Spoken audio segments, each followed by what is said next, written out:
Well, guys, we are here about to start this little competition between Dr. Sean and Charlie and me and Sawyer. And the rules for today are there are no rules. Those are the kind of rules I like. That's because we're on a private pond. That's why you build a private pond, so you can do exactly what you want to, when you want to, catch your own fish how you want to do it. That's right. So we're going to do that. We're going to go out here. This pond's how many years old? It was redone 4 years ago is when it was totally redone, and then we stocked the fish 2 years ago. 2019 is when they went in. That's right. So we're going to be fishing for 2-year-old fish. He's going to be That's right. what, like 2.5, 3 pounds? We're hoping to get something a little bit bigger. You know, we did something special in this lake. We put in feed trained tiger bass, pit tagged them so we can track how fast they're growing and all those different things. And we've been aggressively managing it. So we're hoping to surprise you with some bigger fish than 2.5. Let's dump these chargers in the water and get out. There you go. Let's do it. That'll work. Here he is. That's a nice one. Is it? Come on with it. Whoa, baby. Yes, sir. Let me get the net.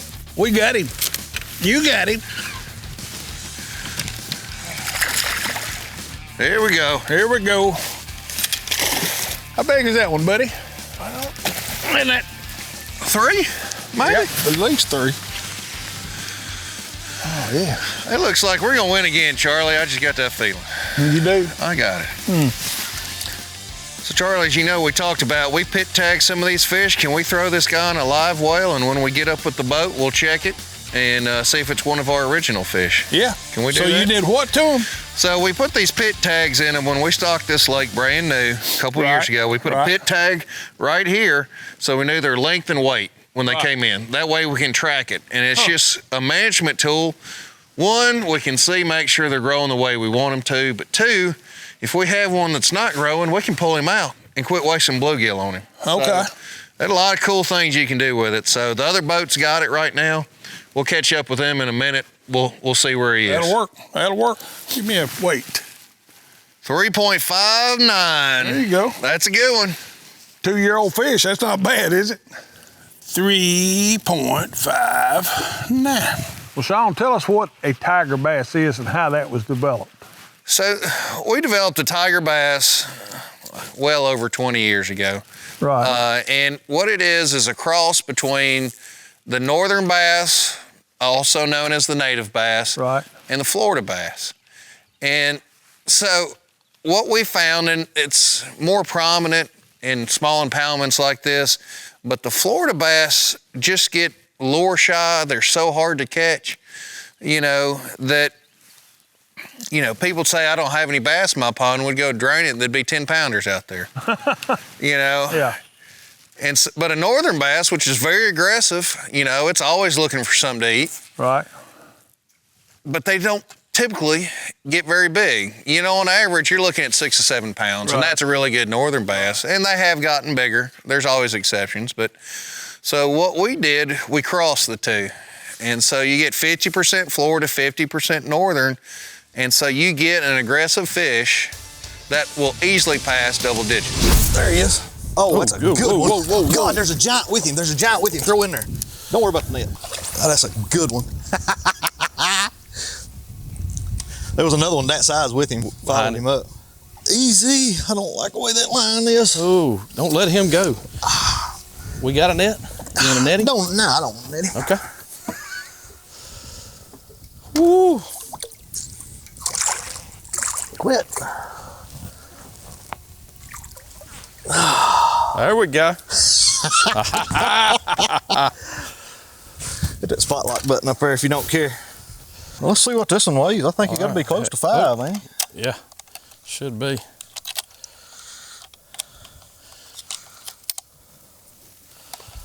Oh, there. 540. Well, 542. 542. Y'all see that? Let me get a scan on this fish here. All right, so it's searching. There it is. It's got our scan number there. All right, so basically we've got a log sheet of what this fish was stocked at. So we pit tagged them when we stocked them, and now we can tell growth data and everything else with this individual fish. And we've got all the original stocking were like this in here. So just like they do on cattle in a feedlot. It's no different. Yep, that's right. You got this is just an ear tag for a fish. You just ain't got no ears. It's an embedded tag. That's right. And so you've got to scan them. And that's the whole hard part about fish is you can't see them. It's not like cattle where we can go look at those ear tags, say, hey, this is what this one's doing. So this is kind of something unique we're doing with some of these fish, so we can really keep up with the growth date on them. What a beautiful American Sportfish. That's right. That's right. That's a good one there. I love it.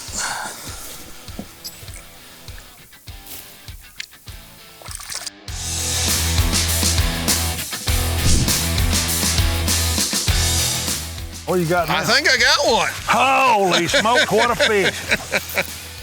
I thought I had a lamb, he was so big. That's a nice one. I got to get around you somehow. Come on. A nice one is an understatement. If he don't get in that tree, whoo, I'll get him now if he gets up here. I got him. I got him. There we go. Wow. There you go, you did well. Let me tell you something about these hooks. I know it didn't come out of my tackle box because these are the sharpest things I've ever seen. I get close to them and they just instantly get stuck in my hand. That's a mech stick by Spro, and you're catching those fish. God, he gonna make me stick those gallon katsus in my hands in a minute. He's already caught 2 of these big fish. I lost about a pint of blood doing it, so let's... Yeah. 4.34. 4.34. That's it. Good looking fish there. For a 2-year-old, that's pretty good one. No doubt about it. Yeah, it is. Real good. He'll take off. There you go. They're just a little cold. There he goes. Good deal. The clearer the water, the more transparent you want the bait to be. That's the reason I started out with that white bladed chatterbait this morning. That's right. And I didn't get a bite on it because it's too much flash, too much with this clear water. And do you have a preference? You know, it's clear and pretty still today. Is it slow fishing? Is it soft plastics? What's kind of your... You can use green pumpkin and watermelons and that sort of thing. Yeah, something's pecking at mine right now, I can see. Oh, that's a good one, dude. Hold on, I'll get him. Come on, big boy. Don't break my pole. Oh, Lord. Yep. Got him on. Choosh. Nice. You got him? I got him. I knew if you picked that up, you're going to catch one. There we go. Boy, he's a chunker, isn't he? Another fat look girl. At that. Yeah, buddy. You can tell they're getting ready to spawn. I mean a chunker. Chunker. Give me a reading. 3 what? 3.17. There you go. Boy, I'm a good guide. Oh, got another one on what we got. I do not have a bass is what I don't have. That's an aggressive bluegill right there now. When he eats literally the entire front hook. Yes. So I guess, I mean, there's a million of these things out here, right? Yeah, yep. So talk a little bit about what all these bass are eating out here and what it takes to have a healthy pond. Okay, so this lake is just bass bluegill combination, and that is their #1 and only food source is bluegill. And without, I don't care what strain bass, how good a quality bass you've got, if he doesn't have something to eat, then you know you're not going to have the results on that. And I mean, that's what some of these bigger bass are eating right here. You know, this 7, 8, 10 pound bass is going to eat that bluegill right there. What we're really looking for on a healthy lake is a bunch of 3 to 5 inch bluegill, and that gives them a really good, you know, range of food. A lot of times we supplement feed with threadfin shad, and that's this pond doesn't have the threadfin yet, but they will come this year. All right, there's you a good one. There you go. Let me get out of the way. I ain't no great big one. He gonna weigh though.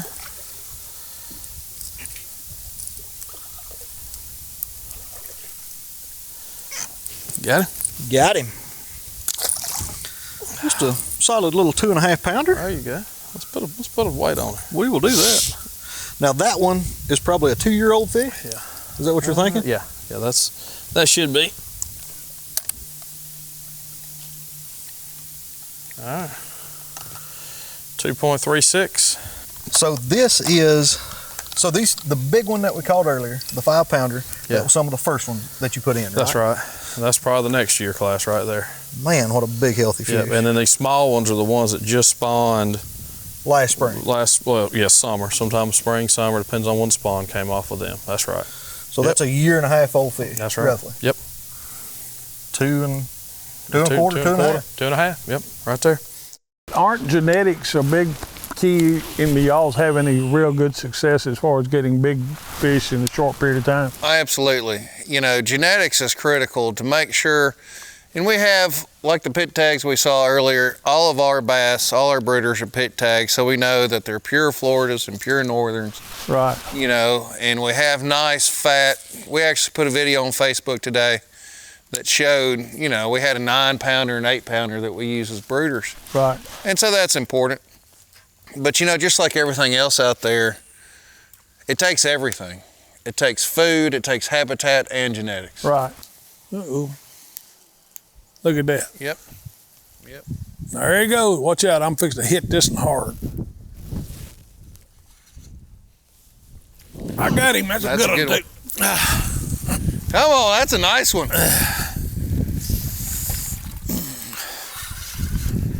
You got him this time. Yes, sir. Don't break my pole. That's all it takes. You just got to say it right. Ooh, buddy. He swatted that thing. That right there weighs something. That's some tonnage on that sucker. Give me a weight on that sucker. 5.64. That's what I'm talking about. That'll work right there now. Isn't that beautiful fish? Here we go. Another beautiful fish going back into the lake. Gonna be ready to spawn, get us some more here in about 2 months. Uh-oh, we got a big fish on. Oh my gosh, go easy. He's got me around the... Have I lost him? I have not. Oh, get him off, get him off. I got him again. There he is. Oh, he's a raft again. Good Lord. Good Lord of mercy. Well, how are we gonna get... I have no idea. Oh, there he is, there he is, there he is. Come on, we got him out now. Let's ease him around this way. He got it good.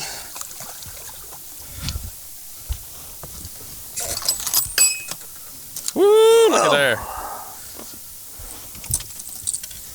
That ain't no little one. No, sir.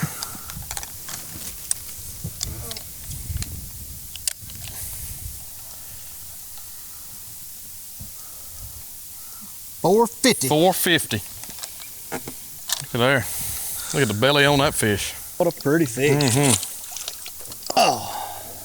What'd he get? He jerked bait in? Dude, he jerked. I jerked and it just pulled back. I was like, oh no. That's what we're looking for. Yes, sir. I'll tell you what else. These kamikatsu hooks on this McStick. He jumped 3 times on the other side of a log and wrapped me around. Yeah. That's what you want. That's right.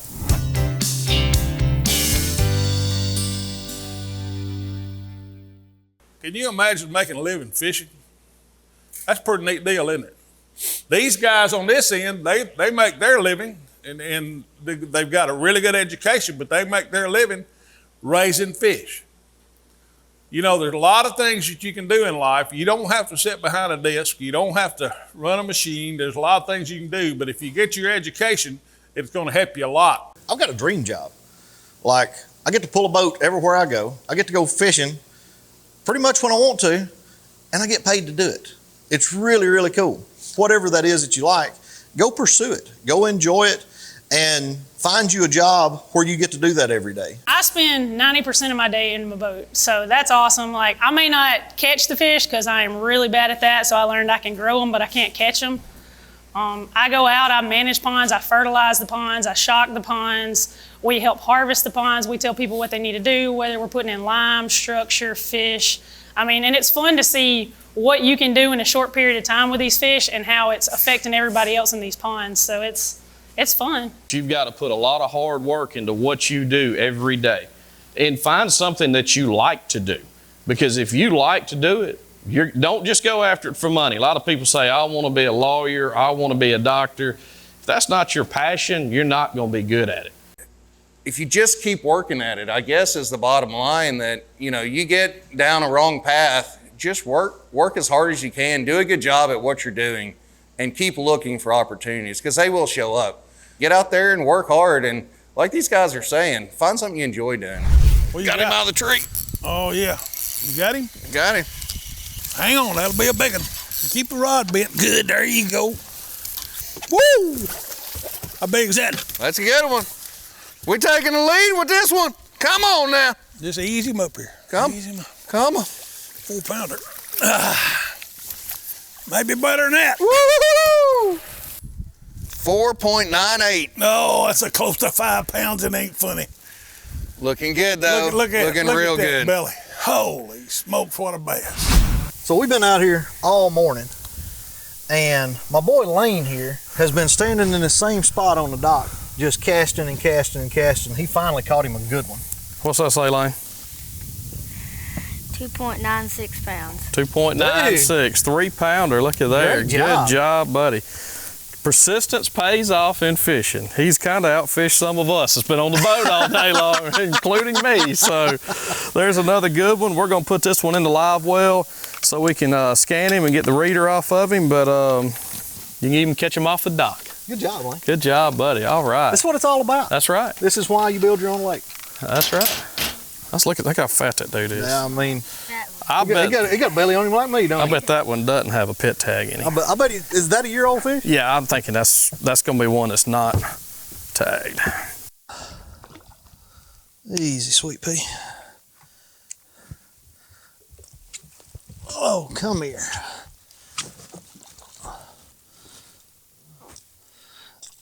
Oh, that right there. All right. Is what we're trying to catch. Some American Sportfish tiger bass. That's right.